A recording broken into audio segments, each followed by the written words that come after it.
एक घने हरे जंगल में, जहां हवा फूलों और शहद से महकती थी, फीनो नाम की एक चालाक लोमड़ी रहती थी। फीनो होशियार तो था, पर थोड़ा ज्यादा ही घमंडी था। और वहीं पास में एक तालाब के किनारे टारो नाम का एक शांत और धीमा कछुआ रहता था। सुप्रभात टारो, अभी भी घोंघे की चाल से रेंग रहे हो? सुप्रभात फीनो।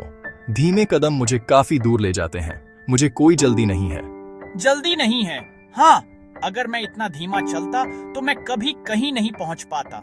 टारो बस चुपचाप मुस्कुराया। वह कुछ ऐसा जानता था जो फीनो नहीं जानता था, कि जहां घमंड हार जाता है वहां अक्सर धैर्य की जीत होती है।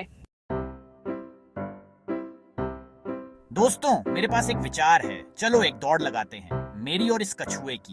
दौड़? तुम्हारी और टारो की? ये तो नाइंसाफी है। बेचारा कछुआ हार जाएगा। अरे, मैं उसे थोड़ी डील दूंगा। अगर यह एक दोस्ताना दौड़ है तो मुझे मंजूर है। पूरा जंगल ठहाकों से गूंज उठा। दौड़ अगली सुबह के लिए तय हो गई। यहाँ तक कि पक्षी भी ऊंची डालियों पर बैठ गए, यह देखने के लिए जिसे वे एक मजेदार तमाशा समझ रहे थे। अगले दिन सूर्योदय के साथ ही दौड़ शुरू हो गई।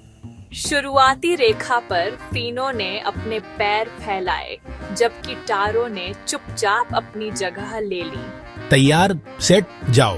फीनो बिजली की तरह भागा। कुछ ही सेकंड में वह बहुत आगे निकल गया। कछुआ हमेशा की तरह धीमे और स्थिर कदमों से चलता रहा।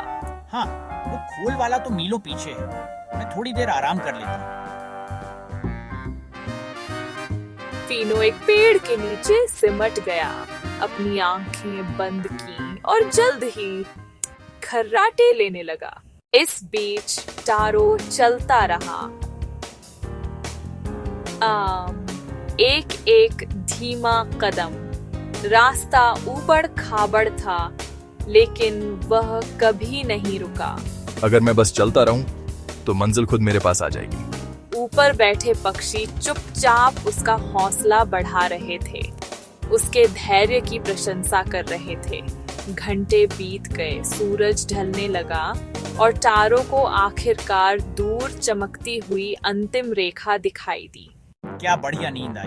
अब इस दौड़ को खत्म करने और जीतने का समय है। वह हवा की तरह तेजी से आगे बढ़ा, लेकिन जब वह खुली जगह पर पहुंचा तो वह सन्न रह गया। देखो, कछुआ लगभग पहुंच ही गया है। क्या? असंभव।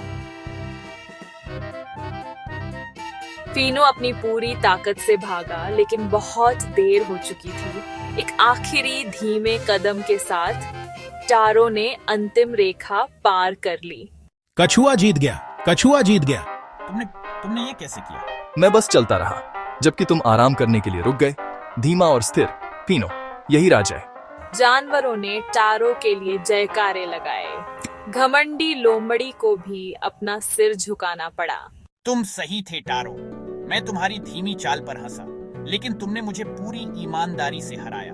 गति मायने रखती है फीनो, लेकिन ध्यान भी उतना ही जरूरी है।